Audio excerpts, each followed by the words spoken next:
Good evening everyone. मैं doctor Swati Sharma English सूत्रा में आप सभी का स्वागत करती हूं। और आज हमने अपनी जो एक सीरीज़ है टूवर्ड द फोर्थ सीरीज़ को थोड़ा सा मॉडिफाई कर दिया है और उसका नाम रख दिया है target series for all teaching jobs. अब आप बताइएगा ज़रूर कि ये सीरीज़ कैसी है। एक चीज़ मैं आप लोगों को बताऊं कि अब मैंने एक चीज़ शुरू करी है एंड कि ये कितनी बेनिफिशियल रहती है स्टूडेंट्स के लिए। ये स्टार्ट करा है कि जितने भी एग्ज़ाम्स में, ये चाहे वो यूपी टीजीटी पीजीटी हो, एमपी टेट हो, जैसे अभी एमपी टेट का आया हुआ है जो उसका मेंस का है, चाहे कोई सा भी एग्ज़ाम हो। फिलहाल तो मैं अभी UP TGT PGT MP TET TSSS भी कोई सा भी एग्ज़ाम हो, अभी वे फोकस जो है अभी आप UP TGT PGT and MP TET, उनमें जो कॉमन चीज़ें हैं मैं उनको अब पढ़ाना शुरू कर रही हूँ विद नोट्स। ये जो नोट्स है ये आप लोगों को टेलीग्राम पर मिल जाएंगे। जैसे एक दिन पहले पूरा जो है वो आप लोगों को पूरा एक थ्योरी जो है वो पढ़ाई जाएगी और उसके अगले दिन उसके क्वेश्चंस जो है वो करवाए जाएंगे। हफ्ते में एक दिन मैं आप लोगों के साथ लाइव भी जो है वो ज़रूर मिलना चाहूँगी, अगर आपकी इच्छा हो तो, कि मैं लाइव भी आके आप लोगों से मिलके लाइव भी पढ़ाना चाहूँगी। तो हफ्ते में एक दिन मैं लाइव भी आऊँगी। और ये सीरीज़ हमने इस तरीके से डिज़ाइन करी है। जैसे आज मैंने जो सीरीज़ में लिया है एमपी टेट का ये सिलेबस है मेरे हाथ में, और उसमें एक यूनिट 7 है figures of speech, simile, metaphor, personification, paradox, hyperbole. तो ये जो है ये सीरीज़ में इस पूरी यूनिट को मैंने आज इसमें कवर करा है और इसके क्वेश्चंस मैं कल आप लोगों के साथ जो है वो लूँगी। कल क्वेश्चंस जो है वो आप लोगों को करवाऊँगी। कोशिश यही रहेगी कि रेगुलर रहूं, रोज जो है वो आऊं, जिससे कि आप लोगों के लिए हेल्पफुल रहे। तो मैंने अब इस तरीके से सारे टीचिंग एग्जाम्स में जो चीज़ कॉमन है वो अब मैंने पढ़ाना के सोचा है। तो बताइएगा ज़रूर कि ये प्रयास मेरा कैसा है। टूवर्ड द फोर्थ सीरीज़ को थोड़ा सा मॉडिफाई कर दिया है। तो देखिए अभी आप स्टार्ट करते हैं, तो मैं अब आप लोगों को इसके बारे में, ये देखिए पूरा target series for all teaching jobs, figures of speech, simile, metaphor, paradox, personification, irony, hyperbole. अभी आप इसके नोट्स भी देखिएगा। ये है हमारा UP TGT PGT UP TGT का लाइव पेड बैच, जिसके लिए आपको ऐप डाउनलोड करना होगा इंग्लिश सूत्रा का प्ले स्टोर से। 7895937338 पर कॉल करके बाकी की आप जानकारी ले सकते हैं। ये हमारे 3 बैचेस हैं, यूपी टीजीटी का video batch, UP TGT PGT combined video batch, DSSB TGT PGT combined batch and grammar का एक अलग बैच। ये वीडियो बैचेस है। क्लास में पढ़ाए गए लेक्चर्स रिकॉर्ड हो जाते हैं ऑटोमेटिकली और उसके बाद वो डल जाते हैं वीडियो बैचेस में। और video batches time to time जो है वो अपडेट भी होते रहते हैं। ये जो बैच है इनमें भी नोट्स आपको हार्ड कॉपी में कुरियर के द्वारा आपके घर पर मिलते हैं। चलिए इसके साथ ही हम लोग स्टार्ट करते हैं। तो पहली जो अब आप इनके नोट्स का जो है वो लेवल देखिएगा कि बहुत अच्छा सा जो है वो हम लोगों ने इसको लिया है। एक अच्छी जो है मतलब अच्छा कंटेंट जो है वो लिया है। सिमिली, फिगर ऑफ स्पीच में सिमिली क्या होती है? वैसे तो आप सबको पता है, थोड़ा सा ये मैं आपको बताऊं कि सिमिली वो फिगर ऑफ स्पीच है that directly compares to unlike things. दो unlike things but they should have something in common. कुछ ना कुछ उनमें कॉमन जो है वो होना चाहिए और डायरेक्टली दो अनलाइक थिंग्स को कंपेयर करते हैं। To make the comparison most often use the connecting word like और एज, और कनेक्शन कंपेयर करने के लिए लाइक और एज वर्ड्स यूज करते हैं, but can also use other words that indicate an explicit comparison. मगर इसके अलावा और वर्ड्स भी यूज कर सकते हैं कंपैरिजन करने के लिए। तो सिमिली वो फिगर ऑफ स्पीच है दो अनलाइक थिंग्स में जिनमें एक चीज कॉमन हो उसे कंपेयर करते हैं। इनमें लाइक और एज यूज करते हैं मगर कंपैरिजन के अन्य वर्ड्स को भी यूज करते हैं। कौन से?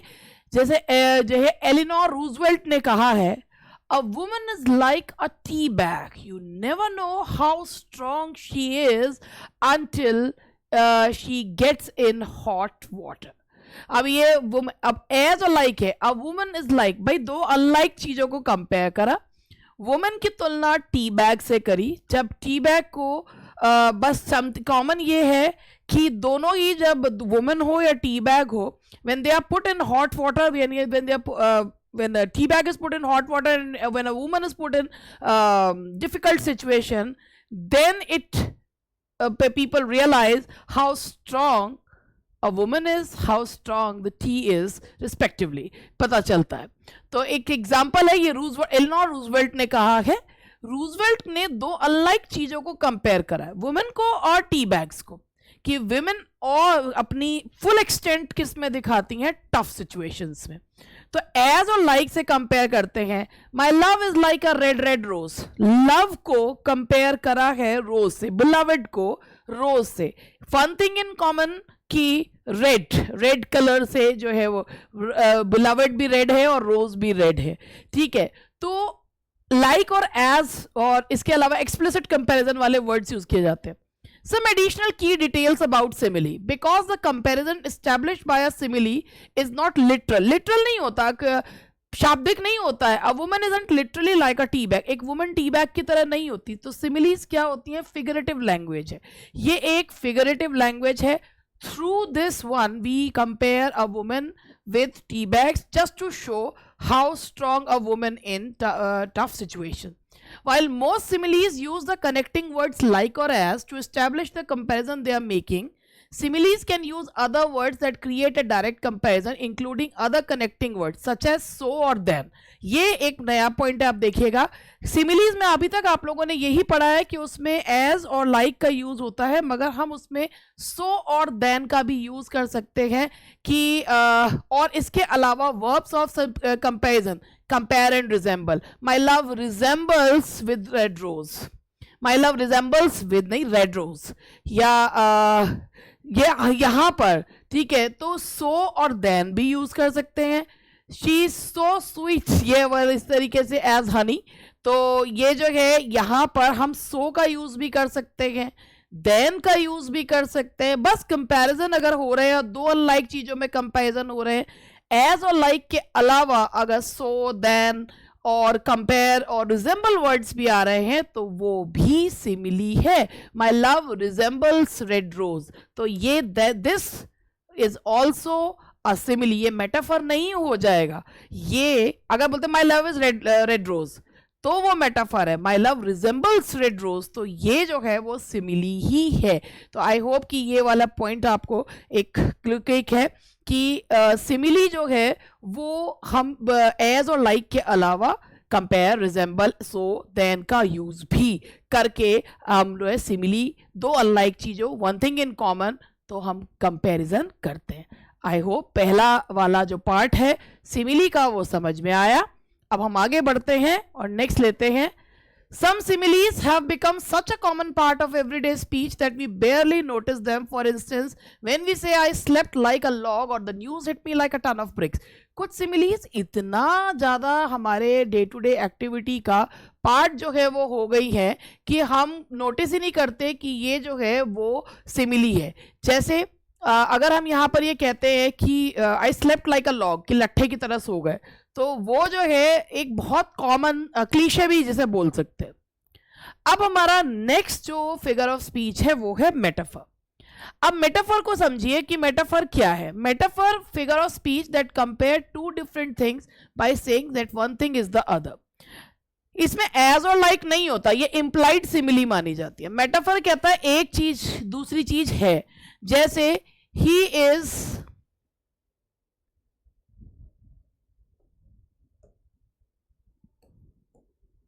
My father is my rock. My father is my rock. तो आप यहां पर my father is like a rock ये बोलते तो ये सेंटेंस जो है ये सिमिली का हो जाता. मगर अगर आप ये बोल रहे हैं my father is my rock, तो यहां पर ये सेंटेंस में कंपैरिजन के वर्ड्स यूज नहीं कहे, मगर दो डिसिमिलर थिंग्स को कंपेयर किया गया है. यहां पर भी स्ट्रेंथ की बात की जा रही है. तो आप यहां देखें, a metaphor is a figure of speech that compares two different things by saying that one thing is the other. ये कहते हुए कि भाई एक चीज दूसरी चीज है. The comparison in a metaphor can be stated explicitly as in the sentence love is a battlefield. बिना जो है explicitly बिना उसमें love is a battlefield. प्यार को युद्ध के मैदान से कंपेयर करा. प्यार में भी वही जो है तीव्रता होती है जैसे बैटलफील्ड में. तो love is a battlefield, love is like a battlefield, या लव रिजेंबल्स बैटलफील्ड, नहीं, लव इज बैटलफील्ड। तो यहां पर जब कंपैरिजन के वर्ड्स यूज नहीं किए जाते तो वो क्या होता है, that is metaphor. Other times the writer may make this equation between two things implicitly. He was wounded by love. कि जैसे अगर अभी आप बोलते हैं कि he was wounded by love, why? Because love is a battlefield. तो he was wounded by, प्यार में घायल हो जाना, तो प्यार में घायल होने को ये भी कंपैरिजन है क्योंकि किसी व्यक्ति को योद्धा से कंपेयर कर दिया, तो that is also a metaphor. The comparisons created by metaphor are not meant to be taken literally. Metaphor के जो comparisons होते हैं वो भी literally नहीं लिए जाते. Metaphors भी figurative होते हैं. They create meaning beyond the literal meanings of their words. Literal उसके beyond होता है. जैसे कि ये नहीं कह रहे हैं कि लव एक बैटलफील्ड है या व्यक्ति एक योद्धा है, मगर ये कह रहे हैं कि इसमें ये कहा जा रहा है कि फिजिकल इंजरी की बात नहीं कर रहे, कहा जा रहा है कि love can be as painful as battle, a struggle, even a showdown between opponents, as any good metaphors do. Through their comparison, they make description more vivid, more relatable, reveal new ways of seeing the world. तो भाई इसके मतलब ये नहीं है कि प्यार कोई फिजिकल पेन इन्फ्लिक्ट करता है, मतलब यही है कि प्यार भी में भी उतना ही संघर्ष है जितना कि जो है बैटल में है. अब ये हुआ है हमारा मेटाफर का एग्जांपल, सिमिली हुआ, मेटाफर हुआ. Now the next one is paradox. बेहद खूबसूरत फिगर ऑफ स्पीच है. पैराडॉक्स वो फिगर ऑफ स्पीच होती है, सीम्स टू कॉन्ट्राडिक्ट इटसेल्फ, ऐसा लगता है अपनी ही बात को काट रहे हैं, but which upon further examination contain some, लेकिन जो कहते हैं उसी अपनी बात को काटे मगर उसमें एक सत्य छिपा रहता है. जैसे ऑस्कर वाइल्ड की एक फेमस कोटेशन है, life is much too important to be taken seriously.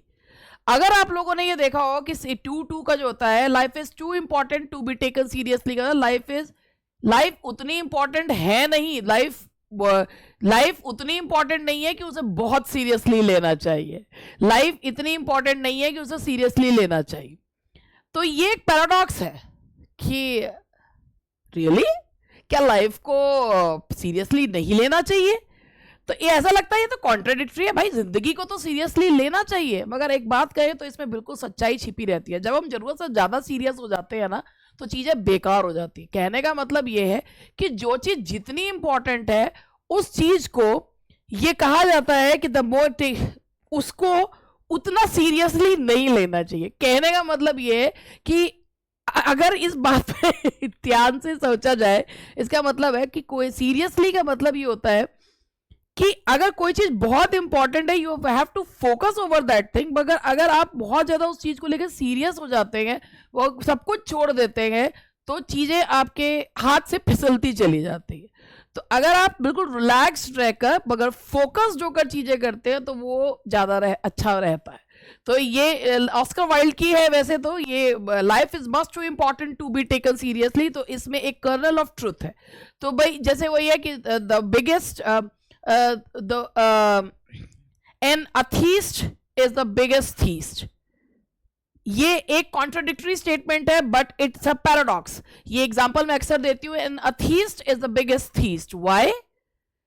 एक भगवान को मानने वाला जितनी बार भगवान का नाम नहीं लेता उतनी बार भगवान को ना मानने वाला लेता, because he is always in dilemma ki, and he is always convincing others that God doesn't exist, कि गॉड है ही नहीं, भगवान है ही नहीं. तो जितनी बार एक भगवान को मानने वाला भगवान का नाम नहीं लेता उतनी बार तो जो भगवान को नहीं मानते वो उनका नाम लेते हैं. तभी कहा जाता है कि जो भगवान को नहीं मानते वो सबसे बड़े भगवान के उपासक होते हैं. तो पैराडॉक्स वो फिगर ऑफ स्पीच है जिसमें कर्नल ऑफ ट्रुथ्स जो है वो रहता है. Now people often use the word paradox simply to express their astonishment at something unexpected or enigmatic. लोग paradox का मतलब कुछ enigmatic यानी कि पहेली की तरह या astonishment जिससे आश्चर्य होता है, लेकिन ऐसी बात नहीं है. एक कॉन्ट्राडिक्टरी स्टेटमेंट जिसमें कुछ सच्चाई हो उसे कहते हैं. In the study of logic, paradoxes have a slightly different meaning than the one we cover in this entry. Logical paradoxes are statements that actually do contradict themselves and are therefore unresolvable. जो logical paradoxes होते हैं वो अपनी ही बात को काटते हैं, इसीलिए वो उनको आप सुलझा भी नहीं सकते. ये जो वर्ड पैराडॉक्स है ये ग्रीक वर्ड पैराडॉक्सोस से लिया गया है, जिसका मतलब होता है कॉन्ट्ररी टू एक्सपेक्टेशन, जो आप सोच रहे हैं उसके विपरीत.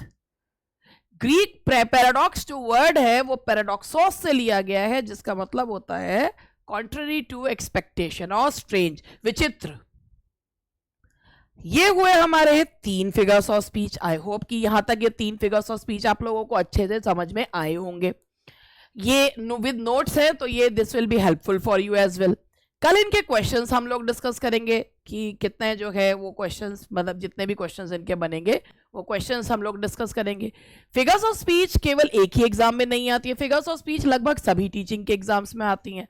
तो ये मेरा एक छोटा सा प्रयास है आप लोगों के लिए और उम्मीद करती हूँ कि ये प्रयास आप लोगों के लिए हेल्पफुल रहे.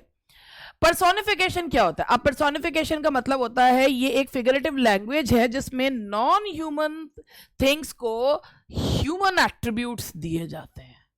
ठीक है. Frailty, thy name is women, apostrophe है मगर कमजोरी तेरा नाम ही औरत है. ठीक है. तो ये जो है एक एब्स्ट्रैक्ट सी कमजोरी, एक एब्स्ट्रैक्ट एक वर्ड को ह्यूमन जो कहा है, frailty, thy name is women, कमजोरी तेरा नाम ही औरत है. वैसे तो कमजोरी को कंपेयर भी करा गया है. एपोस्ट्रोफीज जो होते हैं वो पर्सोनिफिकेशन भी होते हैं. नॉन लिविंग थिंग्स को, एब्स्ट्रैक्ट आइडियाज को ह्यूमन एट्रीब्यूट्स दिए जाते हैं. जैसे एक एग्जांपल पढ़िएगा, the rain poured down on the wedding guest, कि जैसे ही वेडिंग गेस्ट इकट्ठे हुए और बारिश शुरू हो गई. इनडिफरेंट टू देयर प्लान्स, उसे कोई फर्क नहीं पड़ता कि तुम शादी में आए हो, मुझे क्या. तो इनडिफरेंट, रेन को इनडिफरेंट कहा गया. मुझे क्या, तेरी शादी, मुझे क्या. तो रेन को इनडिफरेंट माना गया. जब रेन को इनडिफरेंट माना है तो रेन को कौन से ह्यूमन एट्रीब्यूट है? Rain is the product of nature. वैसे तो ये पैथेटिक फैलेसी भी है, लेकिन ये भाई वो पर्सोनिफिकेशन से निकली हुई है सारी चीज. तो ये क्या हो गया, इनडिफरेंट क्या हुआ, रेन के लिए ये एट्रीब्यूट यूज करा, तो ये क्या हुआ, दैट इज, ये जो एट्रीब्यूट है ये एक नॉन लिविंग थिंग को, एक नेचर के ऑब्जेक्ट को अगर आपने ह्यूमन क्वालिटीज दे दी तो वो पर्सोनिफिकेशन है. नॉर क्या भाई, रेन कुछ फील थोड़ी कर सकती है. ये यहां पर वो कह रहे हैं कि पोइटिकली इसका मतलब ये है कि the timing of the rain is incorrect, लेकिन कह रहे हैं इनडिफरेंट, मुझे क्या. तो आप रेन जो है वो ह्यूमन बीइंग की तरह जो है वो हो गई. Personification can help writers to create more vivid descriptions, to make readers see the world in new ways and to more powerfully capture. Personification से बहुत से vivid descriptions को एक जो है create जो है वो होते हैं. अब अगर हम some additional key details लें personification की, personification isn't exclusive to the use of human attributes to describe non-human things. If a writer describes a non-human thing as performing a human action, the writer is personifying that thing. Personification जो है वो human attributes, non-human things कोई नहीं है. अगर एक writer non-human thing को human चीज करते हुए दिखा रहा है तो वो personify कर रहा है. The rain mocked the wedding guest, कि रेन ने मजाक उड़ाया, ये भी personification, क्योंकि इसमें रेन को जो है, rain was indifferent, rain mocked, ये सारा जो है ये पर्सोनिफिकेशन है, क्योंकि ये नेचर, जब एक नॉन लिविंग थिंग को ह्यूमन बींग्स की तरह काम करते हुए दिखाया जा रहा है. Personification has another separate meaning from its function as a literary device. Personification का एक और मीनिंग भी है. अब वो क्या है? The word can also be used to indicate that someone embodies a certain quality or concept, कि कुछ किसी व्यक्ति में कोई विशिष्ट क्वालिटी है. For instance, some people think that the Queen of England is the personification or the embodiment of civility. मतलब personification का मतलब केवल और केवल human attributes देना नहीं है. personification का एक और मतलब होता है, और वो होता है कि किसी व्यक्ति के अंदर कोई विशेषता है. जैसे Queen of England personifies civility, तो ये कि embodies, कि उनके अंदर विशिष्टता है, civility की विशिष्टता है. तो पर्सोनिफिकेशन ह्यूमन एट्रीब्यूट्स के अलावा विशिष्टता बताने के लिए, अगर किसी व्यक्ति में कोई विशिष्टता है तो वो बताने के लिए भी यूज होता है। ही पर्सोनिफाइज क्रुएल्टी, तो यानी कि वो ह्यूमन फॉर्म में डीमन है। तो कोई व्यक्ति अगर कोई विशेष क्वालिटी रखता है तो उसके लिए भी पर्सोनिफिकेशन यूज किया जाता है। Now the next one is irony. Irony क्या है? बहुत बढ़िया जो है फिगर ऑफ स्पीच है आयनी। और अब आयनी लेते हैं।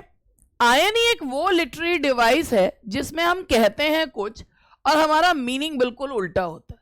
seem to be in fact very different from the how they actually are. अगर ये लूज डेफिनेशन लग रही है तो don't worry, it is.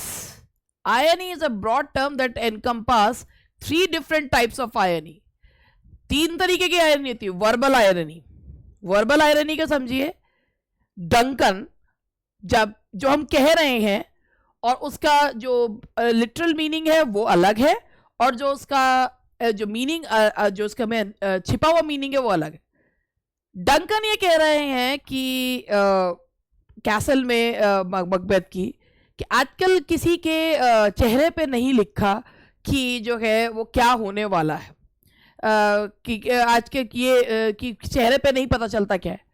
Audience को पता है कि डंकन का मर्डर होने वाला है, पर डंकन को ही नहीं पता। दैट्स ड्रामेटिक आयरनी, ठीक है। तो ये ड्रामेटिक आयरनी। वर्बल आयरनी, जब ब्रूटस जो है सीजर की मृत्यु को सही ठहराता है और एंटनी कहता है कि सीजर जो है अपनी बहुत हर एक जो है वो अपनी वसीयत में सभी के लिए, हर रोमन के लिए कुछ ना कुछ छोड़ के गए हैं, but Brutus is a noble man. तो नोबल में जो है वो एक शाब्दिक अर्थ अलग है, और ये कहा गया कि how can he be a noble man when he murdered Julius Caesar. तो ये वर्बल आयरनी है। एक होती है सिचुएशनल आयरनी।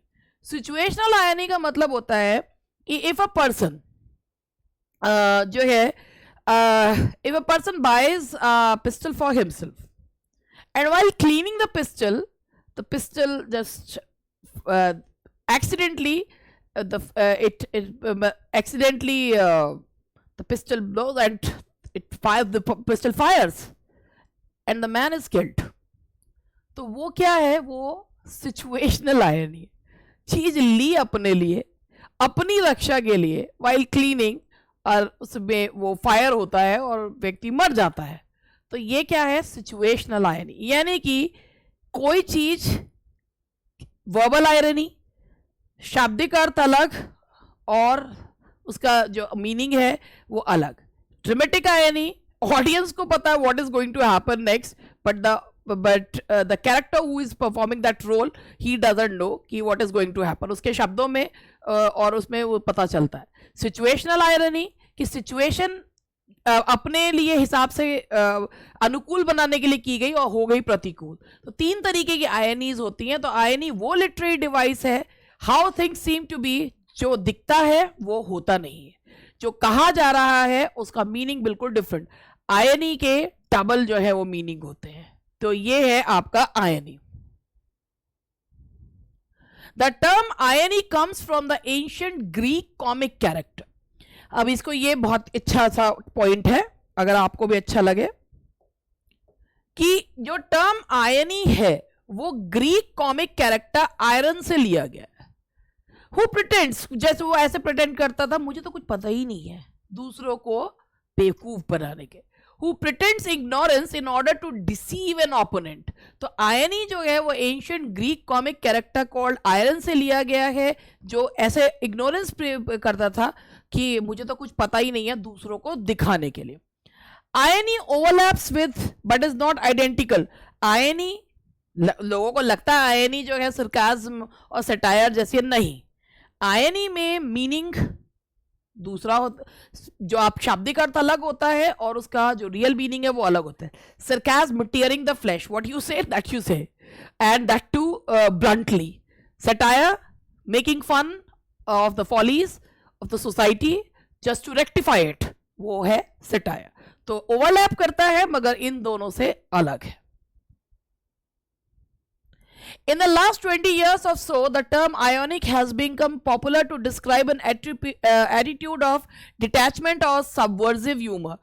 काफी लंबे समय से आयनी जो है एक सबवर्सिव ह्यूमर की तरह लिया जा रहा है, like that of someone who wears a Christmas sweater as a joke. The more recent meaning of ionic is not entirely consistent with the original meaning of irony, a fact which itself might be described है. आज आयनी को आयनी के तौर पर नहीं लिया जाता, विडंबना है तो आयरनी को आयरनी के तौर पर नहीं लिया जाता है, मगर आयनी का मतलब वही है कि शाब्दिक अर्थ अलग और उसका जो मीनिंग है, real meaning is all together different. Now the next figure of speech is hyperbole. Hyperbole जो फिगर ऑफ स्पीच है, इसमें होता है बढ़ा चढ़ा के, किसी भी बात को बहुत बढ़ा चढ़ा के बताते हैं. Hyperbole is that figure of speech in which a writer or speaker exaggerates for the sake of emphasis. बहुत ज़्यादा exaggerate करता है. Hyperbolic statements are usually quite obvious exaggerations intended to emphasize. किसी point को जो है वो बहुत ज़्यादा emphasize करने के लिए होते हैं, इसलिए इन्हें literally नहीं लिया जा सकता. Hyperbolic statement, my backpack weighs a ton. कि जो मैंने बैग उठा रखा है 1 टन का है, तो भैया 1 टन का होगा, तुम्हारा कचूमर बन जाएगा. ये exaggerate, he the person exaggerating a point that it's way too heavy, बहुत हैवी है. The backpack wearer simply wants to communicate, जो मैंने अभी आपको बताया कि बहुत ज्यादा हैवी जो है वो बैग है. सम एडिशनल की details about hyperbole. Because of its ability to express larger than life emotion, hyperbole is common in novels, poetry, politics and advertising slogans. तो ये जो है वो I can जो है तो मैं तेरी याद में रो रो के जो है वो आंसुओं की नदियाँ बहा दूँ, ये एग्जैजरेशन है और बेहद ज़्यादा एग्जैजरेशन है. तो ये जो है ये मोस्टली नॉवेल्स, पोइट्री में यूज़ किया जाता है. The opposite of hyperbole is litotes. भाई हाइपरबोली में एग्जैजरेट करा जाता है, लाइटोटीज में किसका, नॉट अगली यानी कि ब्यूटीफुल है. Belinda smiled and the whole world is gay, ये हाइपरबोली है. He is a scholar of no mean city, ये लाइटोटीज है. तो ये एक डेलिब्रेट अंडरस्टेटमेंट होता है litotes. In a rhetorical context, meaning in the context of persuasive speaking and writing, hyperbole is sometimes called auxesis. एक ये देखिएगा कि इसको देखिए, हाइपरबोली को कई बार ऑक्सेसिस भी कहा जाता है और लाइटोटीज को मेयोसिस कहा जाता है. यानी कि हाइपरबोली को ऑक्सेसिस के नाम से भी जाना जाता है, यानी कि बढ़ा चढ़ा के बताना, और लाइटोटीज मेयोसिस या अंडरस्टेटमेंट के नाम से भी जाना जाता है. लाइटोटीज की पहचान होती है 2 नेगेटिव वर्ड्स, मगर इसी को ही सिनोनिमसली मेयोसिस और अंडरस्टेटमेंट भी कहा जाता है. Different examples of hyperbole can be structured quite differently as sentences. The key to hyperbole is not how the sentence is structured, but whether through purposeful exaggeration it creates some feeling. भाई hyperbole का purpose है कि जो व्यक्ति कहना चाह रहा है, क्या वो फीलिंग आपके अंदर आई, तो वो है hyperbole. So that's all for today. आज के लिए इतना. कल हम लोग इसके क्वेश्चंस लेंगे और बताइएगा जरूर कि आप लोगों को ये सीरीज़ हमारी कैसी, मतलब शुरुआत करी है, कैसा लग रहा है, क्योंकि उसको बंद नहीं करा गया है, उसको मॉडिफाई कर दिया गया है. एंड वन मोर थिंग, ये जितने भी नोट्स हैं ये टेलीग्राम पर जो है वो डल जाएंगे. तो that's all for today. Thank you very much. मिलते हैं कल. Bye bye.